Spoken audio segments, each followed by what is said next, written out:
بسم اللہ الرحمن الرحیم۔ سامعین کرام، آپ سن رہے ہیں اردو ناول آئینہ خانہ سے اقتباس ایک کہانی جس کے مصنف ہیں مرزا امجد بیگ ایڈوکیٹ، اور یہ اس سلسلے کی آخری یعنی قسط نمبر 4 ہے۔ مجھے امید ہے آپ کو میری یہ کاوش پسند آ رہی ہوگی۔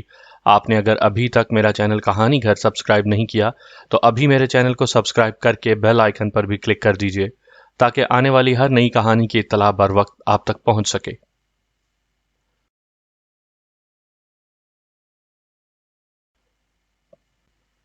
آفتاب اپنی بات ختم کر کے رونے لگا۔ جناب، میں اللہ کی قسم کھا کر کہتا ہوں کہ میں نے کوئی جرم نہیں کیا ہے، آپ مجھے معاف کر دیں۔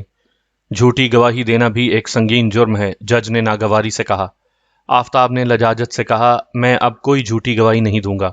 جناب، میرے باپ کی بھی توبہ، میں آپ سے وعدہ کرتا ہوں کہ ان خطرناک لوگوں کی نوکری بھی چھوڑ دوں گا۔ میں نے جج کی طرف دیکھتے ہوئے کہا، یور آنر، اس کیس میں فرخندہ بیگم کے چچا کلیم الدین کی ذات بھی مشتبہ افراد میں شامل ہو چکی ہے۔ گھریلو ملازم آفتاب کی گواہی کے بعد یہ ضروری ہو گیا ہے کہ کلیم الدین کو جلد از جلد بیان کے لیے عدالت میں بلایا جائے۔ حالانکہ وکیل استغاثہ نے گواہوں کی جو فہرست عدالت میں پیش کی ہے اس میں کلیم الدین کا نام بھی شامل ہے، مگر پتہ نہیں کیوں ابھی تک اسے یہاں نہیں لایا گیا۔ میں معزز عدالت سے استدعا کروں گا کہ اب اس کیس میں تاخیر مناسب نہیں ہوگی۔ پھر میں جا کر اپنی جگہ پر بیٹھ گیا۔ جج نے کلیم الدین کو پابند گواہ قرار دیتے ہوئے متعلقہ عدالتی عملے کو حکم دیا کہ وہ کلیم الدین کے نام سمن جاری کر دیں۔ اسی کے ساتھ ہی آفتاب کو تاکید کر دی گئی کہ وہ ہر پیشی پر پابندی سے عدالت میں حاضر ہوگا۔ اس نے ہاتھ جوڑ کر وعدہ کیا کہ وہ ایسا ہی کرے گا۔ آئندہ پیشی کی تاریخ دے کر جج نے عدالت برخاست کر دی۔ کٹہرے میں فرخندہ کا چچا کلیم الدین کھڑا تھا اور گہری نظروں سے مجھے دیکھ رہا تھا۔ اس کی عمر کا اندازہ میں نے 40-42 سال لگایا۔ وہ پکے رنگ کا ایک ہوشیار اور چالاک شخص دکھائی دیتا تھا۔ اس نے ہلکے بادامی رنگ کی شلوار قمیض پہن رکھی تھی۔ گھنگریالے بالوں میں وافر مقدار میں تیل لگایا گیا تھا۔ اس کی آنکھوں میں شکرے جیسی لپک تھی۔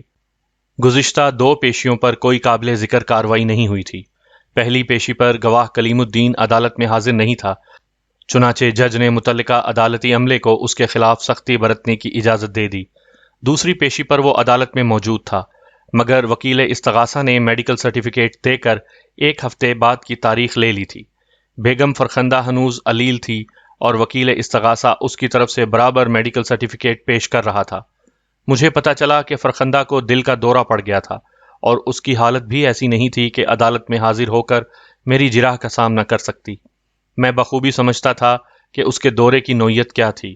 جج سے اجازت حاصل کرنے کے بعد کلیم الدین نے سچ بولنے کا حلف اٹھایا اور نہایت مختصر بیان دیا۔ اس نے کہا، وقوعہ کی رات میں کمرے میں سونے کی تیاری کر رہا تھا۔ اس وقت رات کے تقریباً 10 بج چکے تھے۔ اچانک مجھے فائرنگ کی آواز سنائی دی۔ آواز اتنی نزدیک سے آئی تھی کہ میں بوکھلا کر کمرے سے باہر نکل آیا۔ اس وقت لائٹ چلی گئی۔ میں ٹھٹک کر رکا تو مجھے فرخندہ کے چیخنے کی آواز سنائی دی۔ یہ آواز ڈرائنگ روم کی طرف سے آ رہی تھی۔ میں لپک کر وہاں پہنچا تو معلوم ہوا کہ جاوید عثمانی نے جلیس احمد کو قتل کر دیا ہے اور موقع سے فرار ہونے میں کامیاب ہو گیا ہے۔ اس کے بعد ہم پولیس کو فون کرنے لگے۔ اس کا بیان ختم ہوا تو جج نے اس کی طرف دیکھتے ہوئے کہا، کلیم الدین، اگر تم چاہو تو اپنے بیان پر نظر ثانی کر سکتے ہو۔ اس کی کوئی ضرورت نہیں جناب، وہ بے پرواہی سے بولا۔ سچ کو آنچ نہیں۔ میں جج کی اجازت سے جرح کے لیے آگے بڑھا۔ کلیم الدین صاحب، آپ کے گھر میں ایک ملازم بھی ہے، بھلا سا نام ہے اس کا؟ میں نے دانستہ جملہ ادھورا چھوڑ دیا۔ وہ جلدی سے بولا، اس کا نام آفتاب ہے۔ میں نے کہا، میں نے سنا ہے گولیوں کی آواز سن کر اس کی سماعت جاتی رہی ہے، کیا مطلب ہے آپ کا؟ وہ بگڑ کر بولا، وہ بیچارہ تو پیدائشی بہرا ہے، گولیاں چلنے کی آواز سے اس کی سماعت پر بھلا کیا اثر پڑ سکتا ہے؟ آپ کو اس بات کا یقین ہے کہ آفتاب پیدائشی بہرا ہے؟ جی ہاں، مجھے یقین ہے۔ میں نے جج کی جانب روئے سخن کرتے ہوئے درخواست کی، گواہ کے اس جواب کو خصوصاً نوٹ کیا جائے جناب اعلیٰ۔ میرے انداز نے کلیم الدین کو بوکھلا دیا۔ وہ سمجھ گیا کہ کوئی گڑبڑ ہو چکی ہے۔ شاید اس کے علم میں یہ بات نہیں تھی کہ عدالتی جراحت سے آفتاب کی سماعت کا شافی علاج ہو چکا ہے اور اب وہ نارمل انسانوں کی طرح سننے لگا ہے۔ اگر اسے پتا ہوتا کہ آفتاب لنکا ڈھا چکا ہے تو ممکن ہے کہ اس کا جواب کچھ اور ہوتا۔ آفتاب اس وقت بھی عدالت کے کمرے میں موجود تھا، مگر شاید کلیم الدین کی ابھی اس پر نظر نہیں پڑی تھی۔ میں نے آفتاب کے مصنوعی بہرے پن کے موضوع کو نظر انداز کرتے ہوئے مشتاق زبیری صاحب سے حاصل کردہ معلومات کی روشنی میں سوالات شروع کر دیے۔ میں نے کٹہرے میں کھڑے ہوئے گواہ کلیم الدین سے پوچھا، کلیم الدین صاحب، آپ ملزم جاوید عثمانی کو کتنے عرصے سے جانتے ہیں؟ اس نے جواب دیا، کم و بیش 2 سال سے۔ میں نے پوچھا، وہ کیسا شخص ہے؟ میرا کبھی اس سے زیادہ واسطہ نہیں پڑا، اس لیے میں کیا بتا سکتا ہوں۔ میں نے کہا، کیا یہ بات غلط ہے کہ فرخندہ اور جلیس احمد کی شادی سے پہلے آپ کچھ عرصے جے جے گارمنٹس میں پیکنگ انچارج بھی رہے ہیں؟ یہ بات بالکل درست ہے کلیم الدین صاحب، میں نے جرح کے سلسلے کو آگے بڑھاتے ہوئے کہا۔ ملزم جاوید عثمانی جے جے گارمنٹس کا ایک مالک ہے، جیسا کہ آپ کی بھتیجی فرخندہ کا شوہر مقتول جلیس احمد مالک تھا۔ پھر آپ کا یہ جواب کہ آپ کا اس سے زیادہ واسطہ نہیں پڑا کیا معنی رکھتا ہے؟ وہ تامل کرتے ہوئے بولا، میرا مطلب یہ تھا کہ میرا ذاتی نوعیت کا واسطہ نہیں پڑا، میں کام سے کام رکھنے والا بندہ ہوں۔ بہت خوب، میں نے مسکراتے ہوئے کہا۔ پھر پوچھا، آپ کون کون سے کام جانتے ہیں؟ وکیل سرکار نے فوراً اعتراض جڑ دیا، جناب اعلیٰ، وکیل صفائی کو غیر متعلقہ سوالوں سے باز رہنے کی تلقین کی جائے۔ جج نے اعتراض درست تسلیم کرتے ہوئے مجھے ہدایت کی، بیگ صاحب، آپ فروئی باتوں سے اجتناب برتتے ہوئے ٹو دا پوائنٹ سوال کریں۔ اس پر میں نے سوال کیا، کلیم صاحب، کیا آپ فرخندہ کے سگے چچا ہیں؟ اس نے خون خوار نظروں سے مجھے دیکھا، پھر جواب دیا، نہیں، میں فرخندہ کے باپ کا چچا زاد ہوں۔ کیا آپ شروع ہی سے اس شہر میں رہ رہے ہیں؟ اس نے نفی میں جواب دیا۔ میں نے پوچھا، کیا یہ سچ ہے کہ آپ کے باپ نے آپ کو آگ کر دیا تھا، اور اس کی وجہ؟ وہ بھڑک اٹھا۔ میں آپ کے ایسے فضول سوالوں کا جواب دینے کا پابند نہیں ہوں۔ بے شک آپ پابند نہیں ہیں، میں نے سرسری سے لہجے میں کہا۔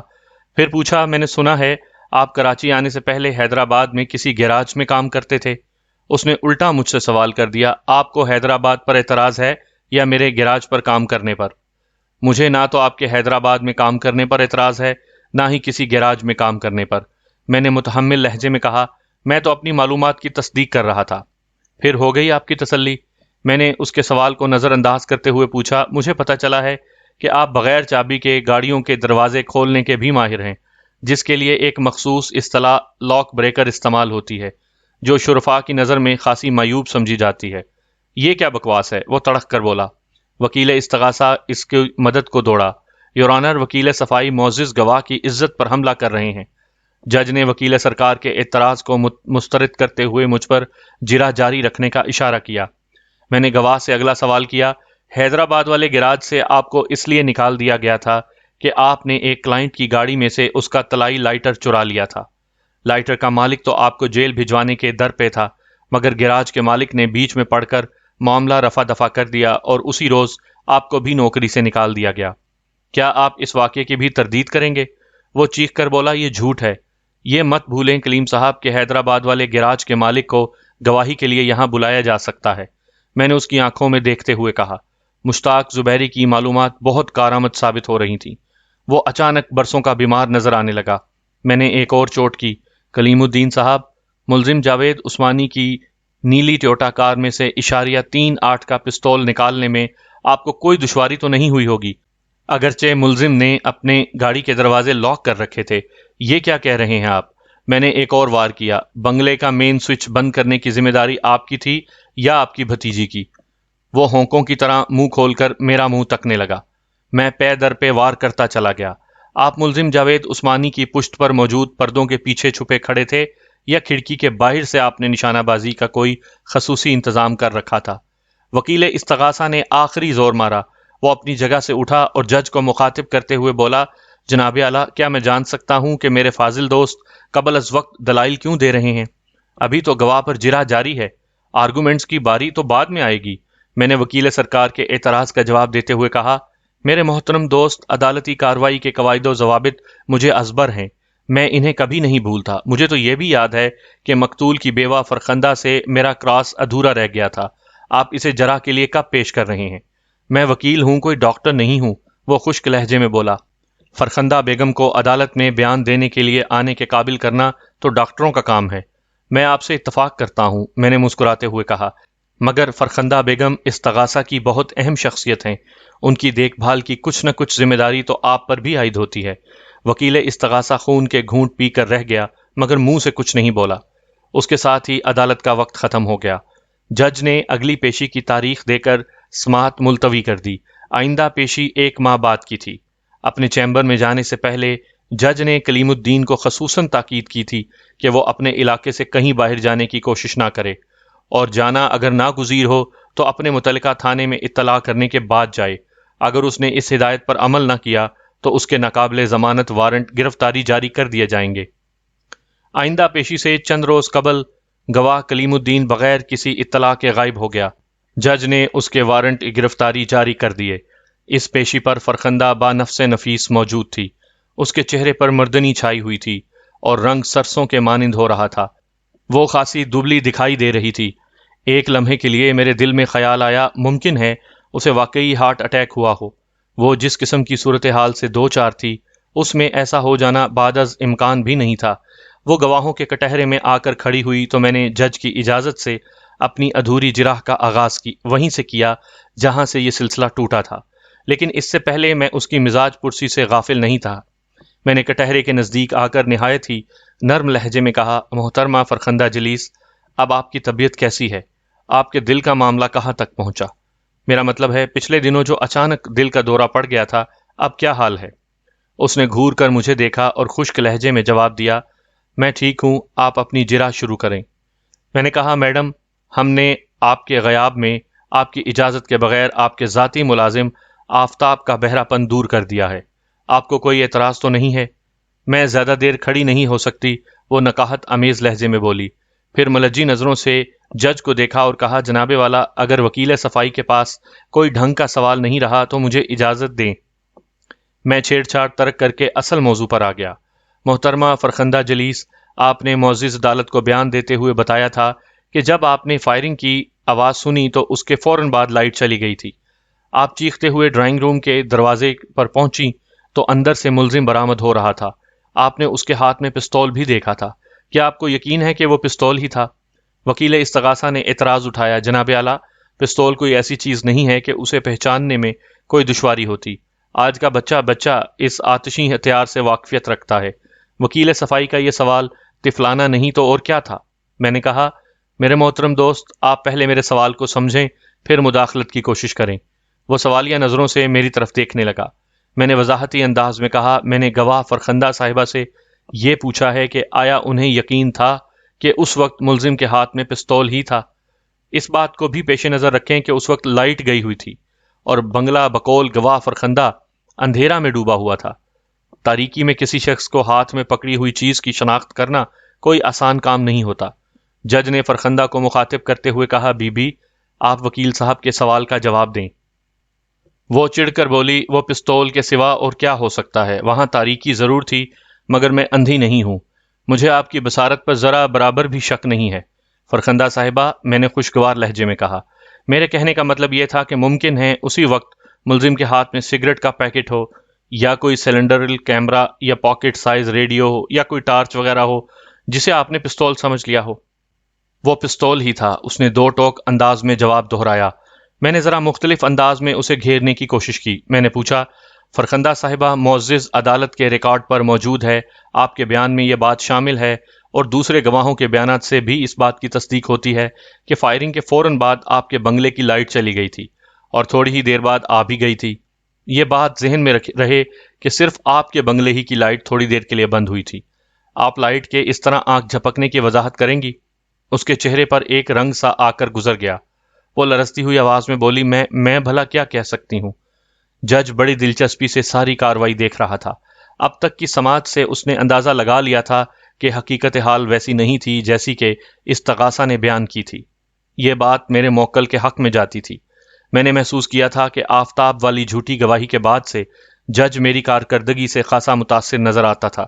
فرخندہ نے اٹک اٹک کر میرے سوال کا جواب دینے کے بعد امداد طلب نظروں سے وکیل استغاثہ کی جانب دیکھا تو وکیل استغاثہ پرجوش انداز میں بولا، یور آنر، ہم پاکستان کے ایک شہر میں رہتے ہیں، نہ کہ جاپان یا امریکہ میں، جہاں لائٹ جانے کا کوئی تصور ہی نہیں ہے۔ معزز عدالت بھی اس بات سے بخوبی آگاہ ہے کہ ہمارے ملک میں لائٹ کی آنکھ مچولی ایک معمول کی بات ہے۔ وکیل صفائی خوامخواہ معزز گواہوں کو نروس کرنے کی کوشش کر رہے ہیں۔ اگر یہی سوال وہ KESC سے پوچھیں تو انہیں تسلی بخش جواب مل جائے گا۔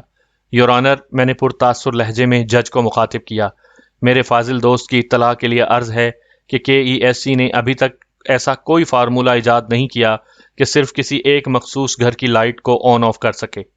اس سوال کا جواب تو بہتر انداز میں فرخندہ صاحبہ ہی دے سکتی ہیں، یا اگر وکیل سرکار کو جواب معلوم ہو تو میرا علم میں اضافہ فرما کر شکریہ کرنے کا موقع دیں۔ وکیل استغاثہ نے جھلا کر کہا، گھر کا فیوز بھی تو اڑ سکتا ہے۔ You are right my dear counsellor, میں نے جوشیلے لہجے میں کہا۔ وکیل استغاثہ نے اپنی دانست میں بڑا عاقلانہ جواب دیا تھا، مگر میں نے اسے آڑے ہاتھوں لیا اور کہا، معلومات فراہم کرنے کا بہت بہت شکریہ، لیکن میرے عزیز، ابھی تک کوئی ایسا فیوز بھی ایجاد نہیں ہوا جو اڑنے کے بعد خود بخود جڑ بھی جاتا ہو۔ اس کی تشریح فرمائیں گے آپ؟ وہ شرمندگی سے بغلیں جھانکنے لگا۔ میں نے کٹہرے کو تھام کر کھڑی ہوئی فرخندہ سے سوال کیا، محترمہ فرخندہ جلیس، آپ کے چچا حضور کہاں غائب ہو گئے ہیں؟ میں ان کے بارے میں کچھ نہیں جانتی، اس نے جواب دیا۔ یہ ان کی عادت ہے، کبھی کبھی وہ بغیر کسی کو بتائے 2-4 روز کے لیے غائب ہو جاتے ہیں، پھر خود ہی واپس بھی آ جاتے ہیں، اس لیے ہم ان کی فکر نہیں کرتے اور نہ ہی انہیں ڈھونڈنے کی کوشش کرتے ہیں۔ پہلے کی بات اور تھی محترمہ فرخندہ جلیس، میں نے بنسبت سخت لہجے میں کہا۔ معزز عدالت نے انہیں پابند کیا تھا کہ وہ اپنی مرضی سے اپنے علاقے سے باہر نہیں جائیں گے۔ میں بھلا کیا کہہ سکتی ہوں؟ وہ آئیں گے تو آپ ان سے پوچھیے گا۔ ان سے تو پوچھ ہی لیں گے، ان کی گرفتاری کے احکامات جاری ہو چکے ہیں۔ میں نے اس کی آنکھوں میں دیکھتے ہوئے کہا، آپ یہ بتائیں کہ ملزم عثمانی سے آپ کی کیا دشمنی ہے؟ میری کسی سے کوئی دشمنی نہیں ہے، وہ جلدی سے بولی۔ یہ شخص مکار اور دھوکے باز ہے، اس نے میرے شوہر کو تباہ کرنے کا فیصلہ کر لیا تھا اور میں اپنے شوہر کو بچانا چاہتی تھی، لیکن اس ظالم نے تو ان کی جان ہی لے لی۔ میں نے پوچھا، آپ کے پاس اس بات کا کیا ثبوت ہے کہ ملزم آپ کے شوہر کو تباہ کرنا چاہتا تھا؟ میں نے محسوس کیا تھا وہ زچ ہو کر بولی، محترمہ فرخندہ جلیس، عدالت انسانی جذبات اور احساسات کو نہیں مانتی، وہ ٹھوس ثبوت مانگتی ہے۔ آپ کے پاس اپنی بات کی سچائی کے لیے کوئی ثبوت ہے؟ آپ خوامخواہ بات کو لمبا کر رہے ہیں، ان باتوں کا اس کیس سے کیا تعلق ہے؟ میں نے متعلقہ سوال کیا۔ گواہ آفتاب نے معزز عدالت کو بیان دیا ہے کہ آپ نے اور آپ کے چچا نے اسے مصنوعی بہرہ بننے اور حقائق چھپانے پر مجبور کیا تھا۔ آپ نے ایسا کیوں کیا؟ آپ اپنی اوقات میں رہیں وکیل صاحب، وہ پھٹ پڑی۔ اور ہاں، اب میں آپ کے کسی سوال کا جواب نہیں دوں گی۔ مائنڈ یور لینگویج پلیز، میں نے سخت لہجے میں کہا۔ آپ اس وقت اپنے ڈرائنگ روم میں نہیں، عدالت کے کمرے میں کھڑی ہیں۔ جج نے اسے سرزنش کرتے ہوئے کہا، بی بی، عدالت کے وقار کا خیال رکھو اور وکیل صاحب جو پوچھ رہے ہیں اس کا جواب دو۔ فرخندہ نے عاقبت نا اندیشی کا مظاہرہ کرتے ہوئے کہا، میں کسی سوال کا جواب نہیں دوں گی، چاہے مجھے توہین عدالت کے جرم میں سزا ہو جائے۔ پھر وہ وہیں کٹہرے میں بیٹھ کر رونے لگی۔ میں نے محسوس کیا کہ اس کے اعصاب جواب دے گئے تھے۔ اس کے شکستہ اعصاب کی عمارت کو مسمار کرنے کا یہ مناسب ترین موقع تھا۔ میں نے کھنکھار کر گلا صاف کیا اور روئے سخن جج کی جانب موڑتے ہوئے دلائل دینا شروع کر دیے۔ میں نے فرخندہ کے رونے کو متعلق نظر انداز کر دیا تھا۔ جناب اعلیٰ، میرا موکل بے گناہ ہے، اسے ایک سازش کے تحت پھانسنے کی کوشش کی گئی ہے۔ گواہوں کے بیانات کی روشنی میں اور جرح کے نتائج سے جو صورتحال سامنے آئی ہے، اس سے یہ بات ثابت ہوتی ہے کہ اس کیس میں مقتول کی بیوہ فرخندہ اور اس کے چچا کلیم الدین کا کردار انتہائی مشکوک ہے۔ قاتل جو کوئی بھی ہے، وہ انہی دونوں میں سے کوئی ایک ہے، کیونکہ وقوع والی رات بنگلے میں گھر کے افراد کے سوا باہر کا کوئی آدمی موجود نہیں تھا۔ وکیل سرکار نے مداخلت کی، میرے فاضل دوست یہ بات کیوں بھول رہے ہیں کہ اس رات ملزم جاوید عثمانی بھی وہاں موجود تھا، جو ظاہر ہے باہر کا آدمی تھا۔ پھر پوسٹ مارٹم کی رپورٹ سے یہ بات ثابت ہو جاتی ہے کہ قتل ملزم کے پستول ہی سے کیا گیا ہے۔ مجھے اس بات میں کوئی شک نہیں ہے کہ قتل جاوید عثمانی کے پستول سے ہوا ہے، میں نے دلال جاری رکھتے ہوئے کہا، لیکن یہ قتل جاوید عثمانی نے نہیں بلکہ کسی اور نے کیا ہے۔ ملزم کا محض پستول استعمال ہوا ہے۔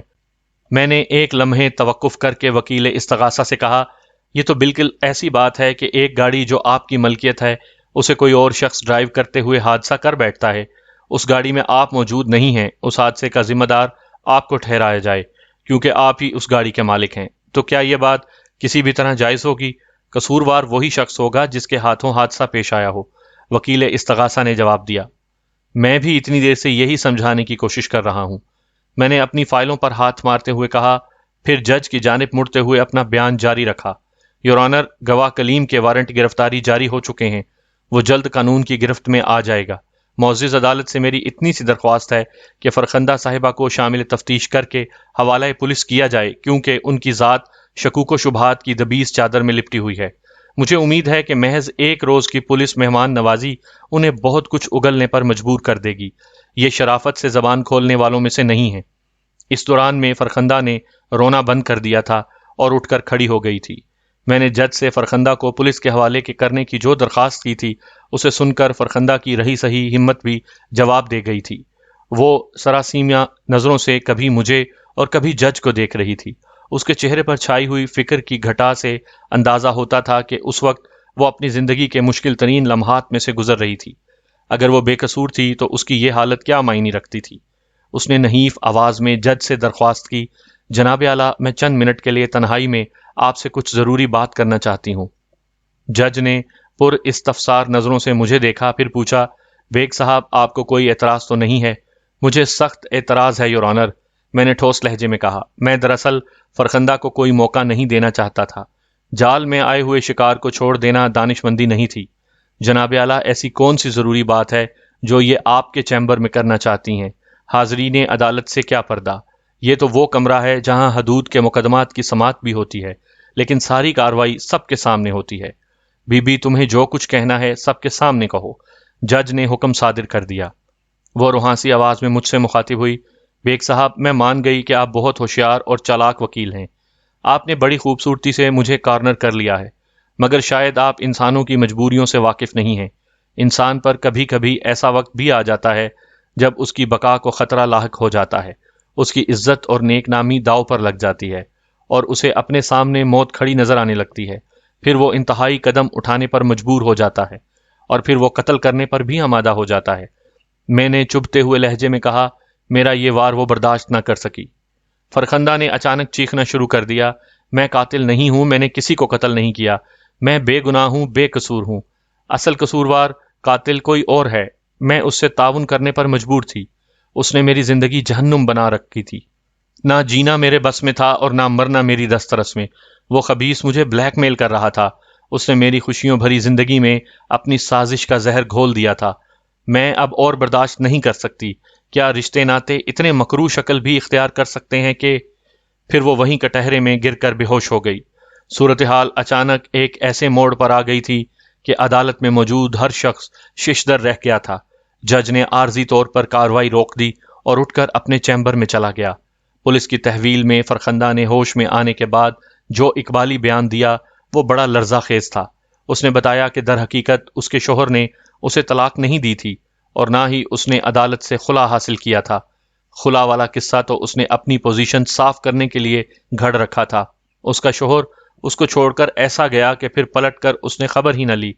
جے جے گارمنٹس میں کام کے دوران میں جلیس احمد اس پر مہربان ہونے لگا تو اس نے بھی جلیس احمد کی حوصلہ افزائی کی، لیکن اسے اس بات سے بے خبر رکھا کہ وہ پہلے سے شادی شدہ ہے. دراصل وہ اپنے تئیں ماضی کو دفن کر چکی تھی اور اب اسے کریدنے کا تصور بھی نہیں کر سکتی تھی. اسے احساس نہیں تھا کہ وہ نادانی میں کتنا بڑا گناہ کرنے جا رہی تھی. اسی دوران میں اس کا رشتے کا چچا وارد ہوا. فرخندہ نے اس کی بے روزگاری پر ترس کھا کر اسے جے جے گارمنٹس میں ایک اچھی ملازمت دلوا دی. جلیس احمد سے شادی سے پہلے فرخندہ نے اپنے چچا کلیم الدین سے بھی مشورہ کیا. کلیم الدین نے اس کی خواہش کا احترام کرتے ہوئے فرخندہ کے اس فیصلے کو سراہا. چنانچہ فرخندہ کی شادی جلیس احمد سے ہو گئی. بعد ازاں کلیم الدین بھی انہی کے ساتھ رہنے لگا. اب یہاں سے ایک نیا کھیل شروع ہوا. کلیم الدین اس راز سے واقف تھا کہ فرخندہ کو پہلے شوہر سے طلاق نہیں ہوئی تھی. اس کی کمینی فطرت نے ہاتھ پاؤں پھیلائے اور اس نے فرخندہ کو بلیک میل کرنا شروع کر دیا. فرخندہ در حقیقت ایک ایسے مقام پر کھڑی تھی کہ وہ کلیم الدین کی ہر بات ماننے پر مجبور تھی.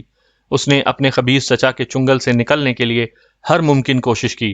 اسے بڑی سے بڑی رقم کا لالچ دیا کہ وہ اس کا پیچھا چھوڑ دے اور کہیں چلا جائے، مگر کلیم الدین ایک کائیاں شخص تھا. وہ سونے کا انڈا دینے والی مرغی کو ذبح نہیں کر سکتا تھا. بالآخر فرخندہ نے فیصلہ کیا کہ وہ اپنے شوہر کے ساتھ کسی دوسرے ملک میں چلی جائے گی. اس مقصد کے لیے اس نے عملی کوشش بھی شروع کر دی تھی، مگر کلیم الدین کو اس منصوبے کی بھنک مل گئی اور اس نے جلیس احمد کے قتل کا منصوبہ بنا لیا. وہ بھی اس طرح کہ اس کے قتل کا الزام جلیس احمد کے پارٹنر جاوید عثمانی پر آئے. کلیم الدین نے فرخندہ کو اس سب کے لیے کس طرح تیار کیا، یہ ایک طوفانی داستان ہے. فرخندہ کی ایک ایسی کمزوری کلیم الدین کے ہاتھ میں تھی کہ وہ دم نہیں مار سکتی تھی. فرخندہ کی بے بسی کا اندازہ وہی لوگ لگا سکتے ہیں جو کبھی کسی بلیک میلر کے ہاتھوں بلیک میلنگ کے عذاب سے گزر چکے ہوں۔ وقوعہ والے روز جب جاوید عثمانی وہاں پہنچ چکا تو کلیم الدین نے اس کی گاڑی کے ڈیش بورڈ سے پستول نکال لیا۔ اسے یہ بات پہلے سے معلوم تھی کہ جاوید عثمانی اپنا پستول کہاں رکھتا تھا۔ گاڑی اگرچہ لاک تھی مگر یہ کلیم الدین کے بائیں ہاتھ کا کھیل تھا۔ جاوید عثمانی کی ایک عادت تھی کہ وہ ہمیشہ کھڑکیوں کی جانب والے صوفے پر بیٹھتا تھا۔ اس کی اس عادت سے فائدہ اٹھاتے ہوئے کلیم الدین نے دن ہی میں کھڑکیوں کو کھول کر پردہ کچھ اس انداز میں سرکا دیا تھا کہ اندر سے یہ گڑبڑ محسوس نہیں کی جا سکتی تھی، لیکن اس مقام سے کھڑکیوں کے باہر کھڑے ہو کر بآسانی جلیس احمد کو نشانہ بنایا جا سکتا تھا۔ پروگرام کے مطابق کلیم الدین نے جلیس احمد کو قتل کیا۔ اس کے ساتھ ہی پہلے سے تیار فرخندہ نے مین سوئچ آف کر دیا۔ وہ موسم سرما کی ایک رات تھی۔ فرخندہ اور کلیم الدین نے دستانے پہن رکھے تھے، اس لیے پستول پر ان کی انگلیوں کے نشان ثبت نہ ہو سکے۔ جلیس احمد کو قتل کرنے کے بعد کلیم الدین نے پستول فرخندہ کو تھمایا اور خود جا کر مین سوئچ آن کر دیا۔ فرخندہ اس دوران میں چیختی ہوئی ڈرائنگ روم کے دروازے کی جانب بڑھ چکی تھی۔ جاوید عثمانی پر نظر پڑتے ہی وہ اس سے چمٹ گئی اور زور زور سے چلانا شروع کر دیا۔ جاوید عثمانی پہلے ہی بہت بوکھلایا ہوا تھا۔ اس موقع سے فائدہ اٹھاتے ہوئے فرخندہ نے کمال ہوشیاری سے پستول جاوید عثمانی کی کوٹ کی جیب میں ڈال دیا۔ اس کے بعد جو کچھ ہوا وہ سب ویسے ہی تھا جیسا پہلے بیان کیا جا چکا تھا۔ پولیس کی آمد سے قبل ہی دونوں چچا بھتیجی نے اپنے ملازم آفتاب کو اپنی مرضی کا بیان دینے کے لیے ہدایت جاری کر دی تھی۔ وہ ان کے ایما پر حق نمک ادا کرتے ہوئے مصنوعی بہرا بن گیا۔ 4 روز بعد پولیس نے کلیم الدین کو بھی گرفتار کر لیا۔ وہ بہت ہوشیار آدمی تھا۔ جب اسے پتہ چلا کہ فرخندہ سارا کچا چٹھا کھول چکی ہے تو اس نے پولیس کی مار سے بچنے کے لیے اقبال جرم کر لیا۔ آئندہ پیشی پر جج نے پولیس کو نیا چالان پیش کرنے کی ہدایت کی اور میرے موکل جاوید عثمانی کی درخواست ضمانت منظور کر لی۔ 2 پیشیوں کے بعد جج نے جاوید عثمانی کو باعزت بری کر دیا۔ کلیم الدین قتل اور فرخندہ آنت جرم و شوہر کی موجودگی میں دوسری شادی کرنے کے جرم میں جیل کاٹ رہے ہیں۔ جب انسان کے دل میں کچرا بھر جائے تو پھر اس کی آنکھوں پر پردہ پڑ جاتا ہے، چہرے پر نقاب چڑھ جاتا ہے، پھر اس کی کوئی پہچان نہیں رہتی، آئینے میں اس کا عکس نہیں ابھرتا۔ سامعین کرام، آپ سن رہے تھے اردو ناول آئینہ خانہ سے اقتباس ایک کہانی۔ مجھے پوری امید ہے آپ کو یہ کہانی بھی پسند آئے گی۔ یہ اس سلسلے کی آخری اور قسط نمبر 4 تھی۔ آپ نے اگر ابھی تک میرا چینل کہانی گھر سبسکرائب نہیں کیا تو ابھی میرے چینل کو سبسکرائب کر کے بیل آئیکن پر کلک کر دیجئے تاکہ آنے والی ہر نئی کہانی کی اطلاع بر وقت آپ تک پہنچ سکے۔